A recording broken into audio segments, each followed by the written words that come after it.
நண்பர்கள் அனைவருக்கும் வணக்கம். அக்டோபர் 2ஆம் தேதி வந்துட்டு காந்தி ஜெயந்தி.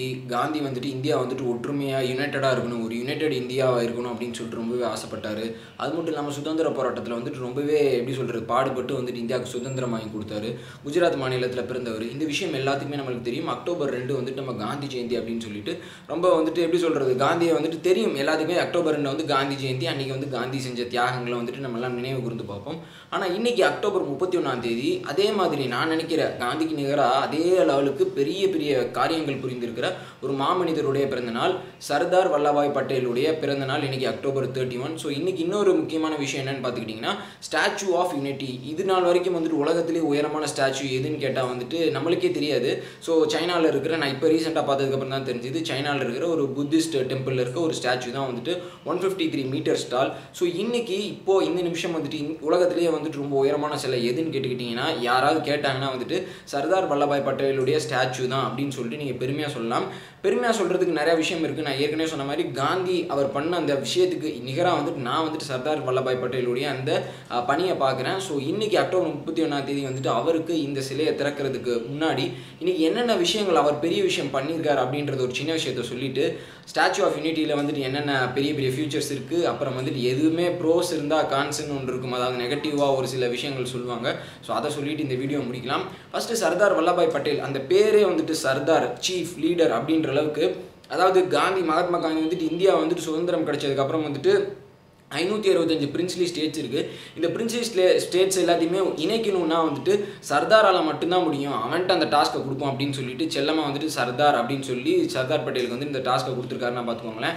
ஸோ 565 பிரின்ஸ்லி ஸ்டேட்னா வந்துட்டு அது இணைக்கிறதுனா வந்துட்டு சாதாரணமான விஷயம் கிடையாது. இன்றைக்கி ஒரு சின்ன கண்ட்ரி, ஒரு பூட்டானோ ஒரு நேபாளோ ஏதோ ஒரு விஷயம் போயிட்டு நம்ம நெகோசியேஷன் போகிறோனாலே வந்துட்டு 1008 விஷயங்கள், 1008 குளறுபடி, 1008 ஃபைல்ஸ், டாக்குமெண்ட்ஸ்னு ஏகப்பட்ட விஷயம் இருக்குது. பட் ஆனால் 565 பிரின்ஸ்லி ஸ்டேட்டை வந்துட்டு இண்டிபெண்டன்ஸ்குள்ளே வந்துட்டு இணைக்கிறது அப்படின்றது வந்துட்டு ரொம்பவே பெரிய விஷயம். ஸோ சர்தார் வல்லபாய் பட்டேல்ட்டு இந்த டாஸ்க்கை கொடுக்குறாங்க. ஸோ ஏற்கனவே பிரிட்டிஷ் என்ன சொல்கிறாங்க, நீங்கள் இந்தியாவோட சேரலாம், இல்லாட்டி பாகிஸ்தானோட சேரலாம், இல்லாட்டி நீங்கள் இண்டிபெண்டண்ட்டாக இருக்கணும்னு நினச்சா இண்டிபெண்டண்ட்டாக இருந்துக்கலாம் அப்படின்னு சொல்கிறாங்க.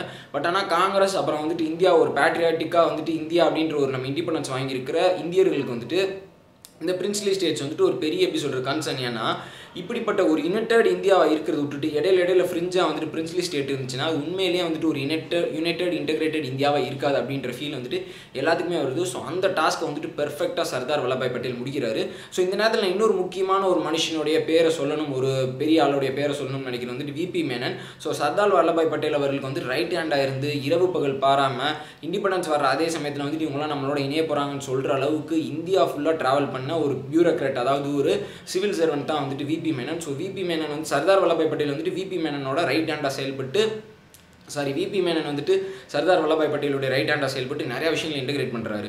ஸோ சுதந்திரம் கிடச்சி அந்த இமீடியட்லி ஆஃப்டர் இண்டிபெண்டன்ஸ் பீரியடில் வந்துட்டு 3 இடம் மட்டும் வந்துட்டு இந்தியா கைக்குள்ளே வந்துட்டு விழாமல் இருக்குது. ஒன்று வந்துட்டு ஜுனாகத், இன்னொன்று வந்துட்டு ஹைதராபாத், இன்னொன்று வந்துட்டு ஜம்மு அண்ட் காஷ்மீர். ஸோ இதை பற்றி வந்துட்டு நான் வேறு ஒரு வீடியோவில் சொல்கிறேன். ஸோ இப்போ வந்துட்டு சர்தார் பட்டேலுடைய இந்த டாஸ்க், அதாவது இந்தியா வந்துட்டு யுனைட் பண்ண விஷயம் வந்துட்டு ஒரு அளப்பரியது. யாருமே வந்துட்டு இந்த அளவுக்கு ஒரு பெரிய டாஸ்க்கை பண்ணியிருக்கவே முடியாது. ஸோ இன்னொரு முக்கியமான விஷயம் என்னென்னு கேட்டிங்கன்னா, சுதந்திர போராட்டத்தில் வந்துட்டு குஜராத்தில் பெரிய லெவலில் வந்துட்டு காங்கிரஸோட மூவ்மெண்ட்டை, காந்தியோட சத்தியாகிரக மூவ்மெண்ட்டை எல்லாத்தையுமே எடுத்து சென்றது வந்துட்டு சர்தார் வல்லபாய் பட்டேல் அவர்கள் தான். ஸோ இது ஒரு விஷயம். இந்தியா வந்து இன்டெகிரேட் பண்ணது ஒரு விஷயம், சுதந்திர போராட்டத்தில் அவர் பட்ட பாடு கஷ்டம் எல்லாம் ஒரு விஷயம். இன்னொரு விஷயம் என்னன்னா, இமீடியட்லி ஆஃப்டர் இண்டிபெண்டன்ஸ், அதாவது நேரு வந்து பிரைம் மினிஸ்டர் ஆனதுக்கப்புறம், காந்தி வந்துட்டு போனதுக்கப்புறம் நேருக்கு வந்துட்டு ஒரு எப்படி சொல்கிறது பக்க பலமாக ஒரு சப்போர்ட்டிங் பில்லராக இருந்தவர் வந்துட்டு சர்தார் வல்லபாய் பட்டேல். நேரு எந்த ஒரு இன்ஃபர்மேஷன் எடுத்தாலும், எந்த ஒரு முக்கியமான முடிவு எடுத்தாலும் சர்தார் அவர்கள்ட்ட வந்துட்டு கண்டிப்பாக கன்சல்ட் பண்ணாமல் அந்த விஷயத்தை வந்துட்டு பண்ணவே மாட்டார் அப்படின்றத வந்துட்டு ஆணித்தரமாக சொல்லலாம். பட் ஆனால் ரிகார்டிங் ஒரே ஒரு விஷயம் மட்டும், நேரு வந்துட்டு சர்தார் அவர்கள் விஷயத்தை, அவர் சொன்ன விஷயத்தை தவிர்த்து தாண்டி வேறு பாதையில் போயிட்டார். சைனாவுடனான நட்பு ஆரம்பத்துலேருந்தே சர்தார் வல்லபாய் பட்டேல் அவர்கள் வந்துட்டு சைனாவை பற்றி ரொம்ப காஷியஸாக இருக்கணும், இந்தளவு அவங்கள்ட்ட க்ளோஸாக போகணுன்ற தேவையில்லை. அதே மாதிரி நேருவோட ப்ரோ சைனா பாலிசி, அப்புறம் வந்துட்டு திபெத் பாலிசி, இது எல்லாத்தையுமே வந்துட்டு சர்தார் பட்டேல் வந்துட்டு இவருக்கு வேறு ஒரு ஒப்பீனியன் இருந்தது. ஒரு சில காலகட்டத்தில் வந்துட்டு 2 பேருக்கு இடையில பெரிய இதனால பெரிய விரிசல் ஏற்பட்டதாக கூட சொல்லப்படுது. ஸோ இது வந்துட்டு இன்னொரு முக்கியமான விஷயம். ஸோ இப்போ வந்துட்டு சர்தார் பட்டேலுடைய ஸ்டாச்சு ஆஃப் யூனிட்டியை பற்றி பேசுவோம். ஸ்டாச்சு ஆஃப் யூனிட்டி வந்துட்டு நர்மதா நதி கரையில் பின்னாடி வந்துட்டு சாத்புரா விந்தியா மலைகளுடைய பின்புலத்தில் வந்துட்டு ரொம்ப ஒரு மேர்வலஸ் இன்ஜினியரிங் மேர்வல்னே சொல்லலாம். ஸோ அந்தளவுக்கு வந்துட்டு பயங்கரமாக பண்ணியிருக்காங்க. இதில் முக்கியமான காரணம் என்னென்னா அந்த இடத்துல நதிக்கரையோரம் சுற்றி மலைக்கு பின்னணியில் இருக்கனால விண்ட் ஃப்ளோ வந்து ரொம்ப அதிகமாக இருக்கும். ஸோ அந்த விண்ட் ஸ்பீடை ஒரு 100 km/h விண்ட் ஸ்பீடை வந்துட்டு தாக்கு பிடிக்கிற அளவுக்கு வந்துட்டு ஸ்டாச்சு ஸ்ட்ராங்காக இருக்கணும். ஸோ எல்என்டி நிறுவனத்திட்ட வந்துட்டு இந்த ஸ்டாச்சு இதை கொடுத்து கிட்டத்தட்ட 183 மீட்டர் உயரம் வர அளவுக்கு வந்துட்டு பக்காவாக பண்ணியிருக்காங்க. அது மட்டும் இல்லாமல் 3000 கோடி வந்துட்டு இந்த ஸ்டாச்சுவை ரைஸ் பண்ணுறதுக்கு வந்துட்டு செலவு பண்ணியிருக்காங்களாம் பார்த்துக்கோங்களேன். ஸோ ஸ்டாச்சு கீழே வந்துட்டு சர்தார் பட்டேல் அவர்களுடைய மியூசியம் இருக்குது. ஸோ இன்னொரு பெரிய மேர்வல் என்னன்னு கேட்டுக்கிட்டிங்கன்னா அந்த 2 காலோட டிஸ்டன்ஸ் வந்து ரொம்பவே அகலமாக இருக்குது. ஸோ இந்த ஸ்டாச்சு எல்லாத்துலேயுமே வந்துட்டு அந்த காலோட டிஸ்டன்ஸ் வந்துட்டு பேஸ் வந்து க்ளோஸாக இருந்தால் தான் வந்துட்டு ஸ்டாச்சு ஸ்ட்ராங்காக இருக்கும். பட் ஆனால் சர்தார் பட்டேல் அவர்கள் நடக்கிற மாதிரி இந்த விஷயத்தை பண்ணணும் அப்படின்ற ஒரு ரீசன்னால் வந்துட்டு கால் 2 அகலமாக வச்சு பட் ஆனால் பில்டிங்கோட பேஸ்மெண்ட் ஸ்ட்ராங்காக இருக்கிற மாதிரி ரொம்பவே பக்காவாக பண்ணியிருக்காங்க. ஸ்டாச்சோட வெளிப்புறத்தில் வந்துட்டு பிரான்ஸ் பிளாக்ஸ் வச்சு பண்ணியிருக்காங்க. உள்ளே வந்துட்டு ஸ்டீல் அப்புறம் வந்துட்டு சிமெண்ட் ப்ளஸ் அயனால் வந்துட்டு பயங்கரமாக ரீஇன்ஃபோர்ஸ் பண்ணியிருக்காங்க. ஸோ இன்னொரு கனகச்சிதமான விஷயம் என்ன பண்ணியிருக்காங்கன்னா இங்கே தமிழ்நாட்டில் வந்துட்டு ஸ்டாச்சு பண்ணவங்களோட மூஞ்சி ஒரு மாதிரி இருக்கும். உண்மையான அவங்களோட அதாவது ஸ்டாச்சுவோட மூஞ்சி ஒரு மாதிரி இருக்கும். அந்த உண்மையான லீடரோட மூஞ்சி ஒரு மாதிரி இருக்கும். பட் ஆனால் சர்தார் பட்டேலுடைய ஸ்டாச்சு அவரோட ஃபேஸ் வந்துட்டு பெர்ஃபெக்டாக வந்துட்டு எப்படி சொல்கிறது செதுக்கியிருக்காங்கன்னே சொல்லலாம். ஸோ இதுக்காக வந்துட்டு கிட்டத்தட்ட நிறையா ஹிஸ்ட்ரி புக்கை வந்து ரெஃபர் பண்ணியிருக்காங்க.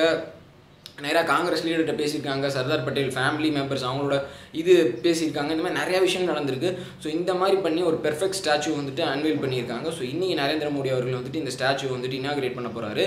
இதே நரேந்திர மோடி அவர்கள் தான் 5 வருஷத்துக்கு முன்னாடி குஜராத் சீஃப் மினிஸ்டராக இருக்கிறப்போ சர்தார் பட்டேல் ஸ்டாச்சு நான் இங்கே கொண்டு வருவேன்னு சொல்லிட்டு அங்கே வந்துட்டு ஃபவுண்டேஷன் ஸ்டோன் வந்துட்டு வச்சவர். ஸோ அவரே வந்துட்டு இந்த 2019 எலெக்ஷனுக்குள்ளே வந்துட்டு 5 வருஷம் இந்த கேப்புக்குள்ளே வந்துட்டு கிட்டத்தட்ட ஷார்ட் ஸ்பேன் ஆஃப் டைமில் வந்துட்டு இந்த ஸ்டாச்சுவை கம்ப்ளீட் பண்ணி இப்போ வந்துட்டு அன்வெயில் பண்ண போகிறது வந்துட்டு அவரோட பேரை நான் இது பண்ணிட்டேன் அப்படின்ற ஒரு இதை கௌரவமாக சொல்லிக்கலாம். ஸோ இது வந்துட்டு ஸ்டாச்சு ஆஃப் யூனிட்டியை பற்றி நான் சொல்ல வந்த விஷயம். ஸோ இன்னொரு அதர் சைட் எப்பயுமே ஒரு பக்கம் ஒரு விஷயம் இருந்ததுன்னா இன்னொரு பக்கம் வேறு ஒரு விஷயம் இருக்குல்ல. ஸோ அந்த மாதிரி விஷயம் என்ன அப்படின்றத பார்த்துக்கிட்டிங்கன்னா அங்கே இருக்க லோக்கல் ட்ரைப்ஸ் பீப்புள் எல்லாருமே வந்துட்டு என்ன சொல்கிறாங்கன்னா இப்போ எங்களுக்கு நிறையா நாங்கள் கேட்ட கோரிக்கை எதுவுமே பண்ணல. அதனால் வரைக்கும் இந்த சைடு யாருமே வரல. எல்லாம் வறட்சியில் வாடிட்டு இருக்கோம். ரொம்பவே நிலமை ரொம்ப மோசமாக இருக்குது. நர்மதா ரிவர்லேருந்து வர அந்த கெனால் சிஸ்டம் வந்துட்டு அப்கிரேட் பண்ணுங்கன்னு சொன்னோம். அதெல்லாம் செய்யலை. பட் ஆனால் இப்போ இந்த நேரத்தில் 3000 கோடிக்கு வந்து ஸ்டாச்சு தேவையா அப்படின்ற கேள்வி வந்து ரைஸ் பண்ணியிருக்காங்க. இன்றைக்கி வந்துட்டு நீங்கள் வந்து ஸ்டாச்சு ஓப்பன் பண்ண வந்தீங்கன்னா வந்துட்டு நாங்கள் எங்கள் வீட்டில் யார் வீட்லையுமே சமைக்க மாட்டோம்னு சொல்லிட்டு கிட்டத்தட்ட சுற்றி இருக்க எல்லா ட்ரைபல் வில்லேஜஸ்லையுமே வந்துட்டு எல்லாருமே ப்ரொட்டஸ்ட் பண்ணியிருக்காங்க. ஸோ அது மட்டும் இல்லாமல் காங்கிரஸ் இதே அக்யூசியேஷன் வைக்கிறாங்க. என்னன்னா இது 2019 முடிச்சு நாங்கள் ஓப்பன் பண்ணோம் அப்படின்னு அவங்க நினைக்கிறது வந்துட்டு ஒரு பொலிட்டிக்கல் கேம்காண்டி 2019 எலெக்ஷனுக்காண்டி. ஸோ இப்போ முக்கியமாக அந்த ரீஜனில் கன்சர்னாக இருக்கிற பிரச்சனை வந்துட்டு ஏகப்பட்ட விஷயம் இருக்குது. பட் ஆனால் அதெல்லாம் பண்ணாமல் இதை பண்ணுறாங்க அப்படின்றது வந்துட்டு ஒரு கன்சர்ன். இன்னொரு கன்சர்ன் என்னென்னா கொஞ்ச நாளைக்கு முன்னாடி தான் ஸ்டாச்சு ஆஃப் யூனிட்டியை வந்துட்டு நிறைய மைக்ரண்ட் ஒர்க்கர்ஸ் அப்புறம் வந்துட்டு எல்என்டியில் இருக்க இன்ஜினியர்ஸ் அப்புறம் வந்துட்டு சைனாலிருந்து வர அந்த இமிகிரண்ட் பிரான்ஸ் பிளாக்ஸை கொண்டு வர அந்த ஒர்க்கர்ஸ் இவங்க எல்லாமே வந்துட்டு பண்ணிட்டு இருக்காங்க. அந்த சமயம் வந்துட்டு மைக்ரண்ட்ஸ் ஒர்க்கர்ஸ்க்கு வந்து பயம் வந்துருச்சு. என்னன்னா இப்போ தான் ரீசெண்டாக வந்துட்டு மைக்ரண்ட் ஒர்க்கர்ஸ் மேலே தாக்குதல் நடந்துச்சு. ஒரு பீகார்லேருந்து ஒருத்தர் வந்துட்டு ஒரு பொண்ணை ரேப் பண்ணிட்டாருன்னு சொல்லிட்டு. ஸோ அந்த மைக்ரண்ட் ஒர்க்கர்ஸ்லாம் ஸ்டாச்சு ஆஃப் யூனிட்டி கட்டிட்டு இருக்காங்க. அந்த சமயம் வந்துட்டு நாங்கள் அந்த இடத்த விட்டு போயிடுறோம் அப்படின்னு சொல்லிட்டு பயந்து போக ஆரம்பிக்கிறாங்க. ஸோ ஸ்டாச்சு ஆஃப் யூனிட்டியோட பர்பஸ் என்ன? அவர் சர்தார் பட்டேல் அவர்கள் எதை நோக்கி வந்துட்டு எதை கொண்டு வரணும்னு நினைச்சாரு. ஸோ அந்த விஷயம் அவரோட பிறந்த மண்ணிலேயே அவரோட சிலை செய்கிற சமயத்திலே வந்துட்டு இல்லை அப்படின்னு நினைக்கிறப்போ வந்துட்டு அது ரொம்பவே ஒரு வருத்தமான விஷயம். ஸோ இந்த ட்ரைப்ஸ்மேனோட பிரச்சனை அப்புறம் வந்துட்டு அந்த மைக்ரண்ட் ஒர்க்கர்ஸோட இஷ்யூ. ஸோ இந்த விஷயத்தெல்லாம் பார்த்தாருன்னா சர்தார் பட்டேலே நீலி கண்ணீர் வடிப்பார் அப்படின்னு சொல்லிட்டு ஒரு சிலர் வந்துட்டு கோட் பண்ணி சொல்லியிருந்தாங்க. ஸோ இந்த மாதிரி விஷயங்கள்லாம் கவர்மெண்ட் கன்சிடரேஷனுக்குள்ளே எடுத்துகிட்டு வரணும். ஸ்டாச்சு மட்டுமே வந்துட்டு ஒரு மனிதருடைய இதை கொண்டு வந்துடாது. ஸோ அவங்க சொல்கிற விஷயத்தை வந்துட்டு நம்ம எடுத்துகிட்டு அதை நிறைவேற்றணும், இம்ப்ளிமெண்ட் பண்ணணும் அப்படின்றதான் இன்னொரு முக்கியமான விஷயம். ஸோ சர்தார் பட்டேல் அவர்கள் ஸ்டாச்சு கொண்டு வந்தது சரியான விஷயந்தான். பட் அவரோட நோக்கங்கள் இது எண்ணங்கள்லாம் வந்துட்டு மக்கள் மத்தியில் இருக்கா, அதெல்லாம் வந்துட்டு கொண்டு சேர்க்குறாங்களா, அதெல்லாம் நிறைவேறுதா அப்படின்றதான் வந்துட்டு இன்னொரு பெரிய கேள்விக்குறி. ஸோ அது நடக்கணும் அப்படின்றத வந்துட்டு நினச்சிக்கிட்டு இன்றைக்கி அவரோட ஸ்டாச்சு திறந்ததில் வந்துட்டு நிஜமாகவே சந்தோஷம் தான். பட் ஆனால் அதே நேரத்தில் மக்களோட குறைகள் அங்கே சுற்றி இருக்கவங்க சொல்கிற விஷயங்களையும் வந்துட்டு கேட்கப்படணும், தீர்க்கப்படணும் அப்படின்றதான் ஒரே கோரிக்கை. நிஜமாகவே வந்துட்டு வல்லபாய் பட்டேல் அவர்கள் சர்தார் தான். ஜுனாகத் அப்புறம் வந்துட்டு ஜம்மு அண்ட் காஷ்மீர் அப்புறம் வந்துட்டு ஹைதராபாத் அனெக்ஸ் ஆனதை வேற ஒரு வீடியோவில் பார்க்கலாம். இந்த வீடியோவில் முடிச்சுக்கிறேன். நன்றி, வணக்கம்.